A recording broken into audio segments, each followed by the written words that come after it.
ce son. Merci la technique au fond. Oh, ça me file la patate de commencer comme ça. Trop cool. Est-ce que tu vas bien? Est-ce que tu as la patate?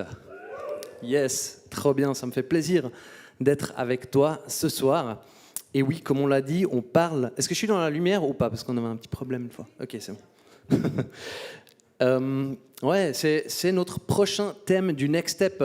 Est-ce que toi, tu apprends quelque chose pendant cette série du Next Step? Est-ce que tu as pu faire un petit pas dans quelque chose, être challengé, progresser? Lève la main si tu as progressé un petit peu durant cette série déjà. Ok, cool. Il y en a plein qui ont encore du coup quelque chose à recevoir. Eh ben, il y en a pour tout le monde, vous inquiétez pas. Et donc aujourd'hui, on parle de ce thème de la santé.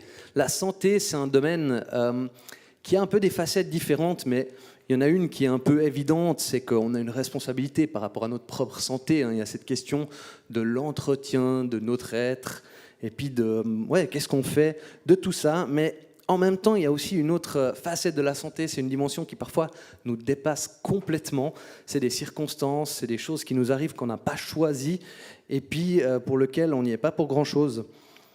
Et dans ces deux scénarios, j'ai envie de te dire, il y a du potentiel pour du progrès, pour du développement, et il y a la place pour que Jésus vienne nous rejoindre dans ces différents cas, que ce soit notre gestion de notre être, de notre santé, que ce soit ces circonstances, des fois, qui nous dépassent. Et en fin de compte, la santé, c'est une question qui est assez complexe parce que ça touche à toutes sortes de domaines de nos vies qui sont liés et imbriqués les uns dans les autres. En fait, un peu comme une guitare électrique, n'est-ce pas? Attends, je me mets un peu plus là. On va ramener le matériel. Hop là. Tac. Je ne vais pas vous faire un grand concert ce soir, je suis désolé. On avance aussi l'ampli parce qu'il est beau. J'en ai un comme ça chez moi dans mon salon, ça fait de la déco, c'est super. Mais un petit peu comme cette guitare électrique.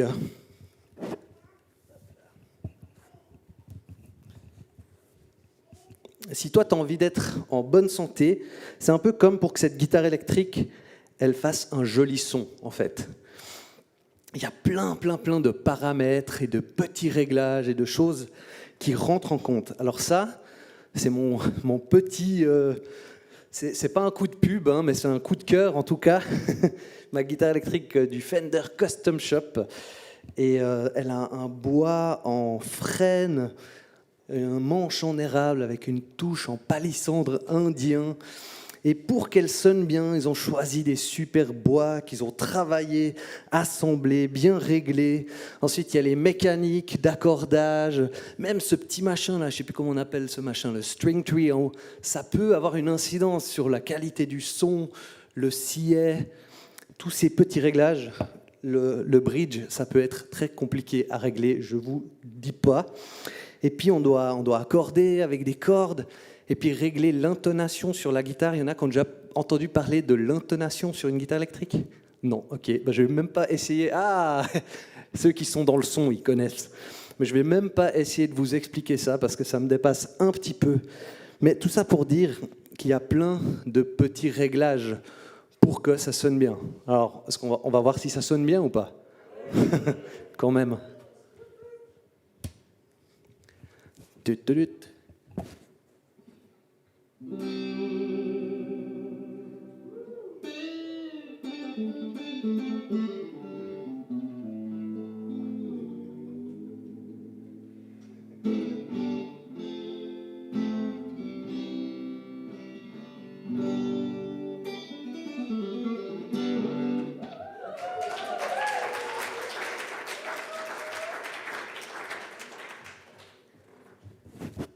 Yes, j'aime bien jouer à mes heures perdues dans mon salon. Mais cette guitare, du coup, elle a coûté un certain budget, hein, parce que le Custom Shop, c'est un peu la gamme au-dessus. Alors, en guitare électrique, on peut se le permettre. Si tu fais du violon, je suis désolé pour toi, à moins que tu sois multimillionnaire ou une location, on ne sait jamais. Mais c'est pour Télia, ça. En guitare électrique, on peut assez vite se payer un instrument de qualité, quelque chose de quand même raisonnable. Et donc, comme ça vient du custom shop, c'est fabriqué par des luthiers, experts, etc. Celle-là, elle est construite en équipe, donc c'est une équipe de luthiers qui l'a faite. Mais tu peux aussi avoir des guitares qui sont faites par un maître luthier qui va faire ta guitare de A à Z et tout bien réglé, en harmonie, chaque chose l'une avec l'autre. Est-ce que tu sais que tu es un instrument de grande valeur ? Tu es un instrument dans les mains d'un grand maître luthier, le Dieu Tout-Puissant. Et même plus que ça, j'ai envie de te dire, tu es un temple. Ouf, ça, c'est le next level. 1 Corinthiens 6, 19 à 20. Ce verset qu'on l'a entendu pas mal cette année, mais moi, je n'ai pas fini d'en saisir la profondeur. Ne le savez-vous pas, votre corps est le temple du Saint-Esprit qui est en vous et que vous avez reçu de Dieu. Vous ne vous appartenez pas à vous-même, car vous avez été rachetés à un grand prix. Rendez donc gloire à Dieu dans votre corps et dans votre esprit qui appartiennent à Dieu. Waouh, ça, je te dis, c'est le next level. Hein. Et je ne sais pas si tu t'es déjà posé cette question, mais est-ce que le Saint-Esprit se sent bien en toi, dans ton être, dans ton corps, en moi ? Personnellement, j'ai envie d'être la meilleure version de moi-même pour que le Saint-Esprit agisse puissamment dans ma vie, au travers de moi. Et la Bible nous explique que cet esprit qui vit en nous, le Saint-Esprit, c'est le même qui a relevé Jésus-Christ d'entre les morts. C'est une puissance phénoménale de transformation. Ça te donne tellement, tellement d'espoir sur ce qui est possible pour toi de vivre. Jésus a même dit du coup qu'on ferait des plus grands miracles que lui. Alors, ouais, peut-être qu'on peut commencer à s'attendre à voir des miracles autour de nous. Peut-être que ça peut se passer dans ton Connect Group, quand tu pries, le Saint-Esprit fait quelque chose d'hallucinant. C'est pas toi, c'est le Saint-Esprit qui vit en toi. Peut-être qu'aujourd'hui même, ce soir, parce qu'il est là, parce qu'il vit en toi, parce qu'il se révèle dans ce moment qu'on passe ensemble, eh ben, tu peux vivre un miracle à la célébration. Il peut y avoir plein d'autres occasions dans ta semaine où c'est possible. Mais donc, notre être, un peu à l'image de cette guitare, il a besoin d'entretien et de calibrer les différents domaines de notre vie. Donc on a vu, il y a les relations, notre foi, ces domaines du Next Step, ils affectent en fin de compte aussi notre santé, l'activité physique, notre sommeil. Il y en a qui savent que le sommeil c'est important. Ça ne veut pas dire qu'on maîtrise la question pour autant. Notre épanouissement professionnel, les circonstances, il peut y avoir beaucoup de paramètres. Et donc, on sait qu'il y en a qu'on peut contrôler, d'autres moins. Mais même cela, des fois, on peut aussi avoir un rôle à jouer. C'est une question holistique. Et alors, du coup, nous, on se retrouve avec cette question. Comment est-ce que je prends soin de mon corps ? Comment est-ce que je prends soin de mon âme ? Et comment est-ce que je prends soin de mon esprit ? Donc, un des grands facteurs de la santé, ce n'est pas un mystère. C'est ce qu'on appelle l'hygiène de vie. Vous avez certainement déjà entendu parler de ça, hein, un esprit sain dans un corps sain. Moi, ça me va. Un lifestyle sain. Il y a cette notion du repos, de l'équilibre qu'on a dans la vie. Mais j'ai envie d'ajouter à la question de l'équilibre, la question de la passion aussi. C'est important, des choses qui nous passionnent, qui nous drivent. Le sport, l'alimentation, la vie spirituelle. Et j'ai envie de te dire, si je pouvais te dire un truc quand même qui fait une grosse, grosse différence, je crois que le sport, c'est une clé phénoménale dans la santé physique. Pas que physique, justement, dans la santé tout court. Parce que le sport, ça booste ta santé physique, mais ça booste aussi ta santé émotionnelle. Et après, tu es plus libre et disponible pour vivre des moments de qualité spirituellement. Alors, pour certaines personnes, le sport, ça peut aussi être un problème de santé, malheureusement. Alors, ça, c'est toi qui sais un petit peu dans quelle catégorie de personnes tu te trouves. Mais c'est un petit peu comme quand tu ranges ton appart chez toi, tu sais. Tu as déjà remarqué ? Tu fais un peu de vaisselle, tu fais un peu d'ordre et tout. Tout à coup, il y a une paix qui revient. Tu n'as rien fait de spécial à ton âme, tu as juste fait du rangement. Quand tu fais du sport, tu prends soin de ton corps. Et il y a aussi quelque chose où ton âme te remercie pour ça. La santé appelle la santé. Tu vas avoir plus faim, plus de plaisir à manger, mais tu vas aussi probablement soigner un peu plus ton alimentation, mieux dormir, être moins stressé. Il y a tellement de choses qui se passent au niveau métabolique quand on se met en activité physique. Et à l'inverse de tout ça, si tu vis des addictions, elles t'affectent aussi dans ta santé mentale, émotionnelle, spirituelle et même aussi physique. Eh bien, tu sais quoi? J'ai une bonne nouvelle pour toi aujourd'hui. Jésus, c'est celui qui est venu pour faire péter nos prisons. Il est venu pour nous libérer des choses qui nous tiennent captives, de nos addictions, de nos dépendances. Et en fait, Jésus, ce qu'il veut, c'est te rendre addict à lui. Il veut te rendre dépendant de lui. Et je crois que plus tu chemines avec lui, plus tu vas apprendre à te reposer sur lui, à lui faire confiance et à entrer en fait dans la liberté qu'il t'offre. Parce que c'est ça, le cadeau de Jésus dans nos vies. Il vient pour nous amener une plus grande liberté. En fait, c'est qui il est, tout simplement. Jésus, c'est un guérisseur et c'est un libérateur. Et des fois, il faut aller à sa recherche pour le trouver et vivre des moments avec lui. Ça ne tombe pas forcément comme ça de source. Il y a une question de foi là-dedans, mais c'est vraiment qui il est. Et je te propose du coup de découvrir ce Jésus guérisseur et libérateur dans une histoire de la Bible où quelqu'un a eu la chance de vivre une rencontre avec lui. C'est dans Luc 13, versets 10 à 17.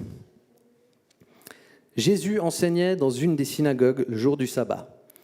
Or, il y avait là une femme habitée par un esprit qui la rendait infirme depuis 18 ans.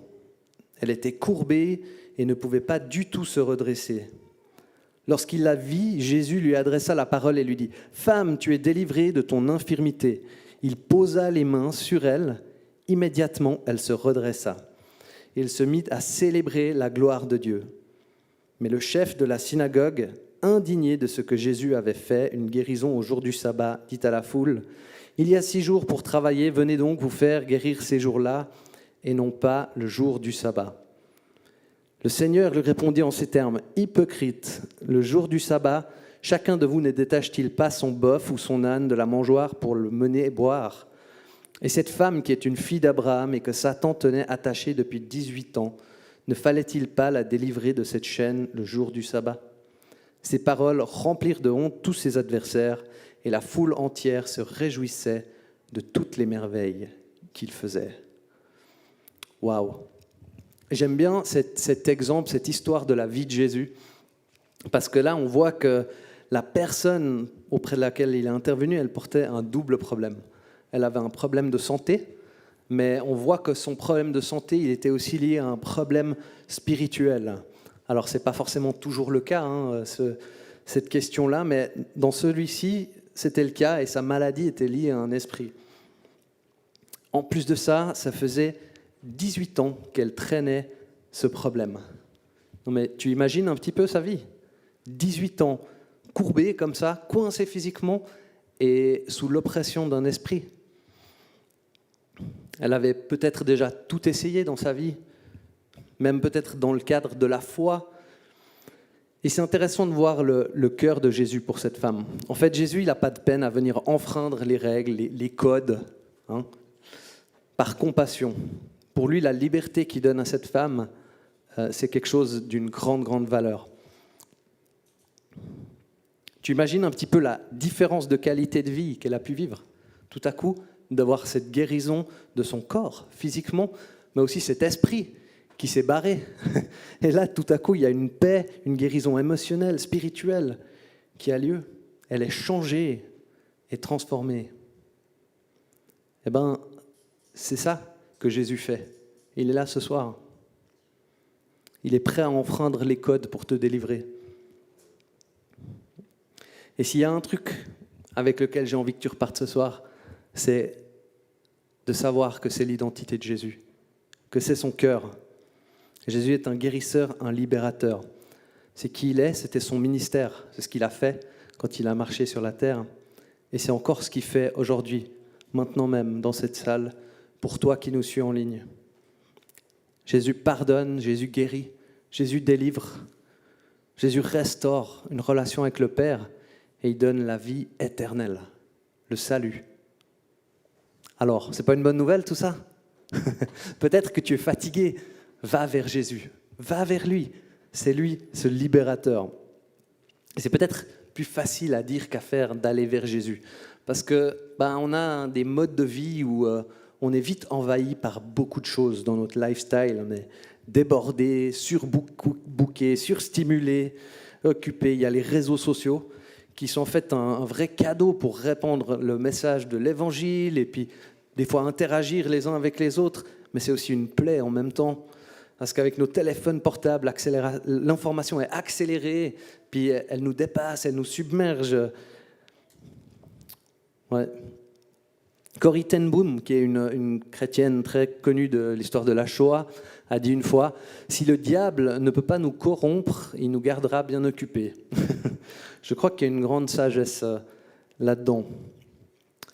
Et alors, ma clé pour toi aujourd'hui, comment améliorer ta santé?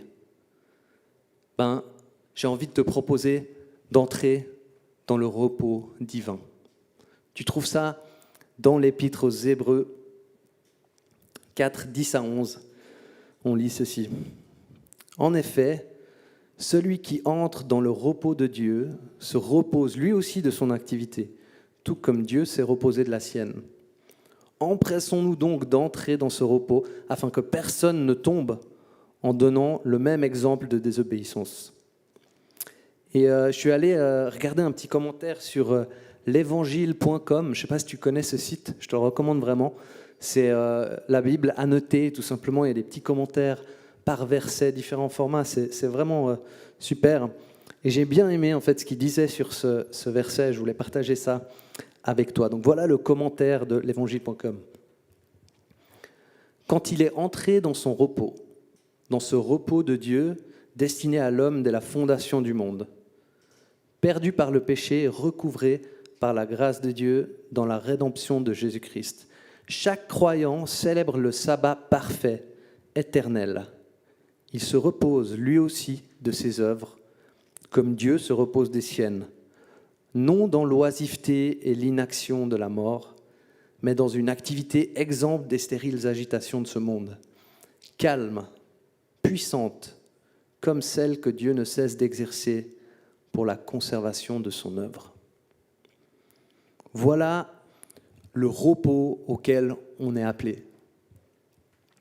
Et si Jésus dit qu'on va faire des plus grands miracles que lui, alors je pense que c'est cool aussi d'aller un petit peu regarder comment est-ce que Jésus vivait. C'était quoi son lifestyle?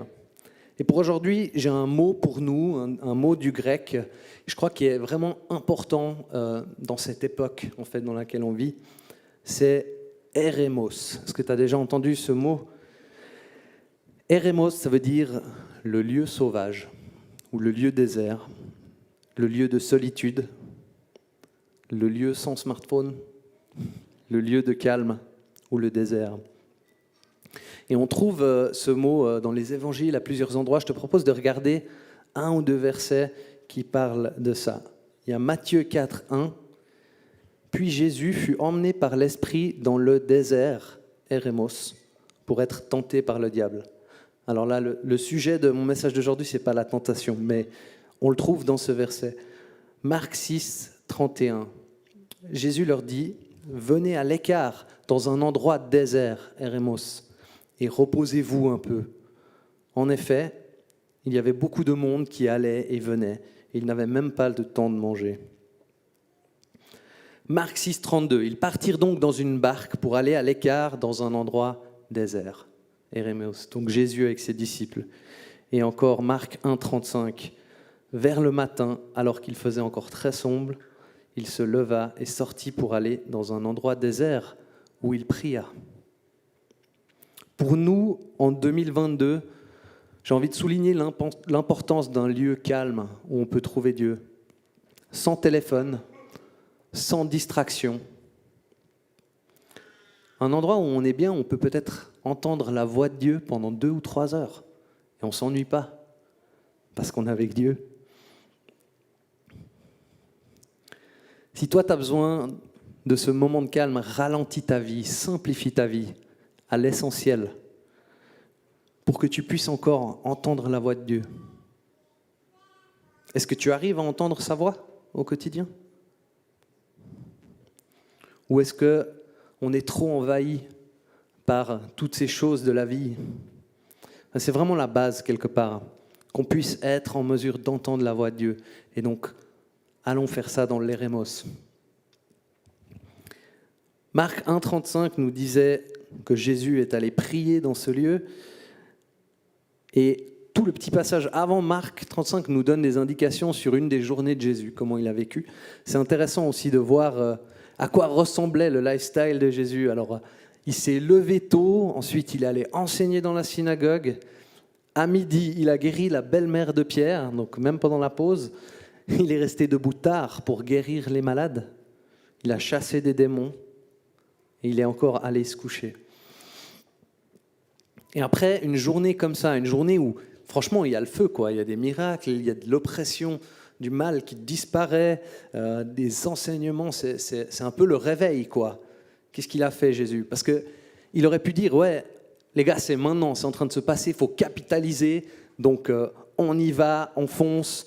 Et les disciples, le lendemain matin, cherchaient Jésus, parce qu'il était demandé, il y avait des choses qui étaient là. Mais où est-ce qu'il était, Jésus? Dans l'Érémos, avec son Père. Il y a une clé vraiment là-dedans pour nous, parce que les choses de la vie ont tendance à nous influencer dans un sens ou dans un autre.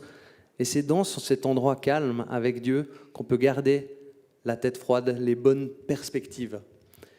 Et la clé pour nous dans tout ça, c'est de ne jamais laisser le succès nous monter à la tête, mais aussi de ne jamais laisser les échecs envahir notre cœur. C'est ça qu'on peut faire et qu'on peut vivre dans l'Érémos, avec Dieu notre Père. Et quand on passe du temps avec Dieu comme ça, on se laisse aussi toucher et transformer par la parole de Dieu, la Bible, et dans sa présence. Et quand on fait ça, en fait, il y a aussi une bénédiction pour nos corps. Ça impacte aussi notre vie physique. Tu peux lire ça dans Proverbe 4, 20 à 22. « Mon fils, sois attentif à mes paroles, tends l'oreille vers mes discours, qu'ils ne s'éloignent pas de tes yeux.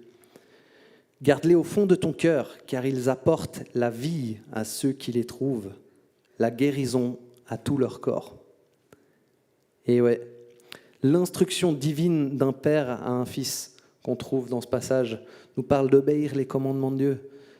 Et c'est aussi vrai de notre Père céleste envers nous, d'autant plus. Donc, quand on passe ce temps avec lui, il y a un effet curatif de la parole de Dieu pour notre corps, même physiquement. Quand on prend la Sainte Seine aussi, on peut vivre la guérison. Mais c'est simplement la présence de Jésus qui se révèle dans ces moments et qui nous guérit, par ces moyens qu'il nous a donnés. Donc, la santé, c'est un cadeau de Dieu. Et c'est un cadeau qu'il nous a offert à la croix. Notre santé et notre sainteté a été rachetée complètement, à 100%.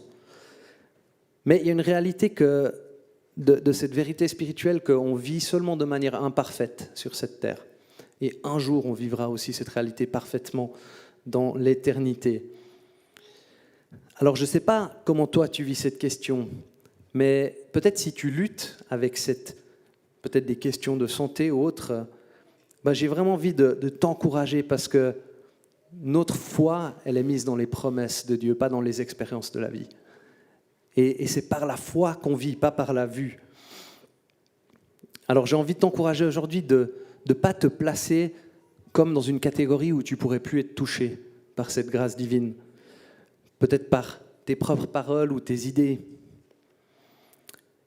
Des fois, on a aussi besoin d'aide pour être en bonne santé.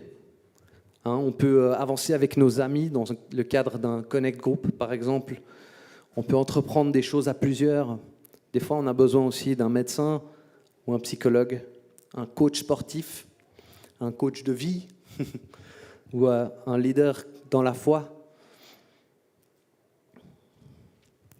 Et si tu ne vois pas le miracle, est-ce que ça veut dire que c'est de ta faute? Non, c'est clair que ça ne veut pas dire ça. Mais reste quand même dans un endroit où tout est possible. Parce que des fois, il y a cet enjeu de se disqualifier. Cherche le cadre, du coup, de ta rencontre avec Jésus pour ton miracle. En fait, le miracle de guérison, il passe toujours par un moment de rencontre personnelle, forte, puissante, avec Jésus. Et souvent, dans des conditions bien spécifiques dans lesquelles Dieu se révèle avec son Saint-Esprit. C'est un moment dans sa présence où il y a un échange. Et comme dans cette histoire qu'on a entendue, cette femme, elle a entendu la voix de Jésus. Elle a entendu des paroles de sa part. Non seulement ça, mais il l'a touchée. Et c'est là qu'elle a été guérie et qu'elle a reçu le miracle. Alors, il faut qu'on puisse être dans un endroit où on entend sa voix. Un endroit où Jésus, Dieu, peut nous toucher. Un endroit où on peut placer notre foi, notre confiance en lui et croire. Et le laisser agir dans notre être et même dans tout notre corps. Alors, est-ce qu'on est en action pour créer des moments comme ça, pour essayer de se retrouver avec Jésus? Dans la Bible, les exemples de qualité touchent souvent des gens qui ont dû affronter des sacrés obstacles juste pour ce moment dans la présence de Jésus où le miracle se produisait. Il y en a un qui a dû, avec ses potes, passer par le toit. Il y en a une qui a dû braver toutes sortes d'interdits sociaux et même des questions légales pour encore toucher Jésus alors qu'elle n'avait pas le droit. Ça peut être ici un dimanche à la célébration, ça peut être dans ton culte perso, dans ta chambre, dans un moment de louange, dans ton connect. Et quand tu vois pas le résultat, je t'encourage, garde l'envie de grandir dans cette question de la santé divine. Parce que crois-moi, on n'a pas fini de découvrir ce domaine, on n'a pas fini de grandir dans notre foi par rapport à ça. Moi, j'ai pas fini, toi, t'as pas fini. Restons en chemin, même si on ne voit pas encore le résultat. Parce qu'un jour, ta santé sera 100% complète, je te le garantis. Mais ce ne sera pas sur cette terre.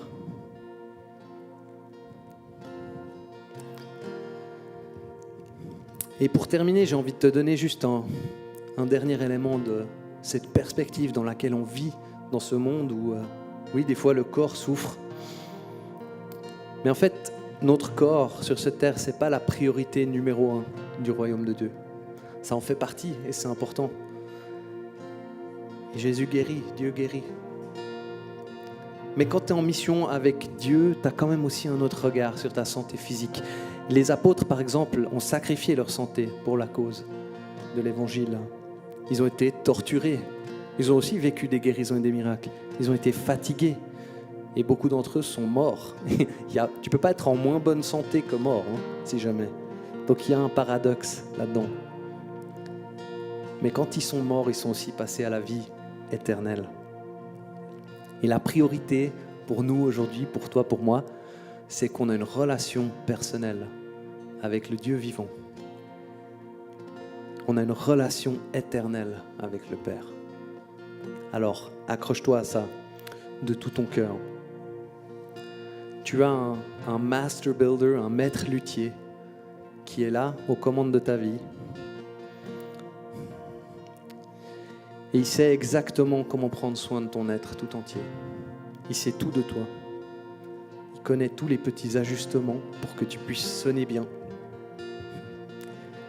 Comme une bonne guitare de haut vol.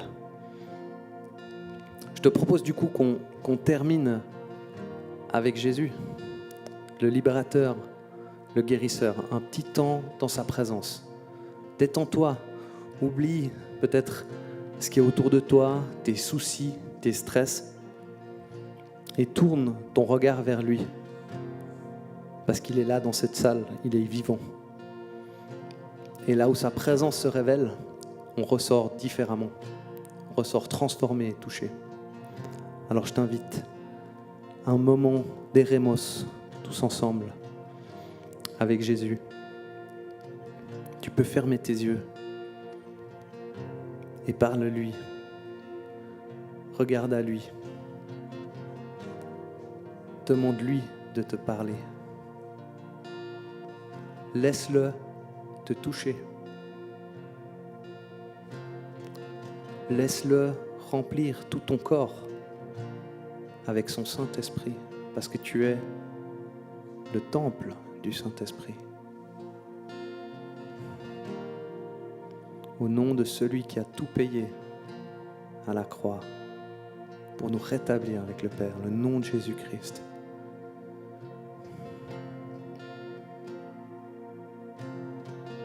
Et Seigneur, on vient à toi ce soir, sachant qu'on est des fois bien faible, bien fragile, qu'on ne maîtrise pas tout.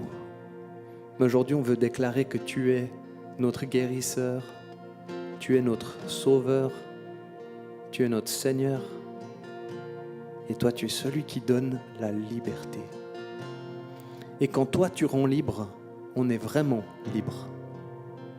Que là où ton Saint-Esprit règne, et il vit en nous, règne la liberté. Alors Seigneur Jésus, libérateur et guérisseur, on te fait la place. Aujourd'hui, on dit à toi l'honneur. Et à toi aussi toute la gloire, parce que toi seul la mérites. Viens guérir ma vie, Seigneur, ce soir. Et je t'invite à prier cette prière, parce qu'on ne peut pas la prier pour toi. Viens guérir ma vie, Seigneur.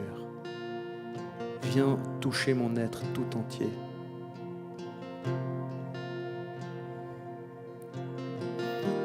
Viens libérer sur moi ta puissance qui me guérit. Libère ta bénédiction dans ma vie, parce que tu étais maudit à la croix pour que je sois béni.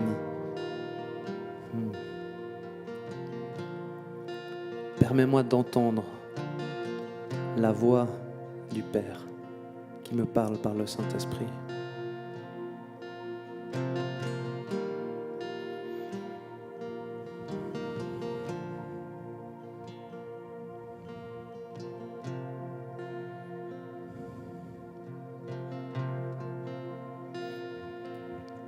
Je vois qu'il y a quelqu'un qui vient vers l'Esprit de Dieu avec de la peur et de l'anxiété par rapport à lui. Et je crois que Jésus a envie de te dire, je suis là pour ton bien. Je suis là pour t'amener plus de liberté, pas te contraindre inutilement. Alors laisse ça au placard et fais-moi pleinement confiance. Je suis plein d'amour pour toi. Je veux ton meilleur. J'ai porté sur moi tellement de choses à ta place pour que toi, tu n'aies pas besoin de les porter. Alors laisse Jésus venir remplir ton cœur maintenant. Et l'ennemi va partir de ta vie.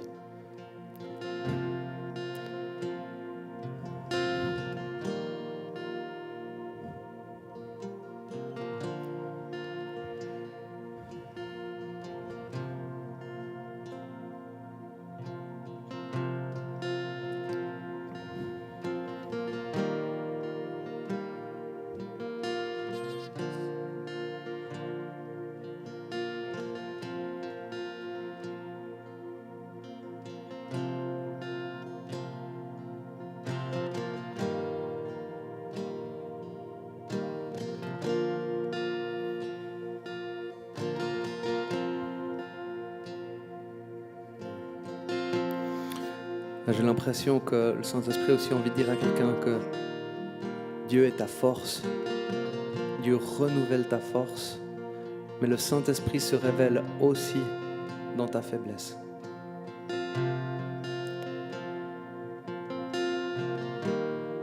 Alors compte sur les forces que Dieu te donne et laisse-le briller là où tu es faible, là où tu n'arrives plus, là où tu as lâché même déjà. Il est là et il t'attend au tournant.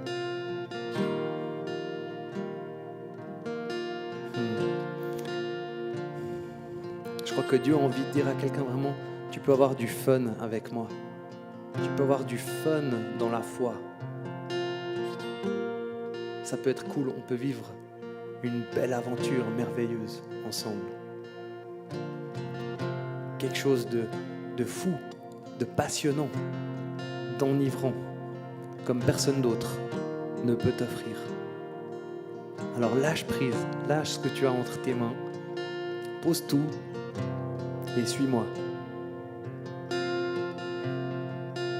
J'ai des cadeaux pour toi à n'en plus finir.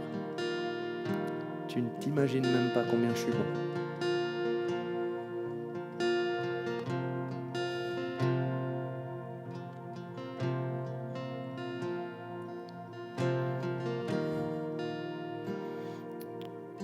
Et j'ai encore envie de te laisser avec cette pensée de chercher l'humilité. Rends-toi humble devant Dieu. Parce que c'est dans l'humilité que Dieu vient nous élever. C'est sa grâce qui est pour les humbles.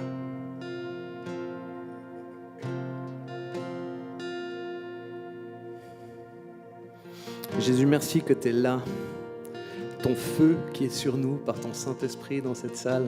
Il y a quelqu'un qui brûle maintenant avec le Saint-Esprit et de passion pour Jésus. Et on est tellement reconnaissant, Seigneur, que c'est qui tu es, un guérisseur, un libérateur, que tu nous as offert la bonne nouvelle, tu nous as donné de l'espoir, un avenir glorieux avec toi. Et on a envie de te dire merci de tout notre cœur, Seigneur, un grand merci pour toute la richesse inestimable qu'on a en toi.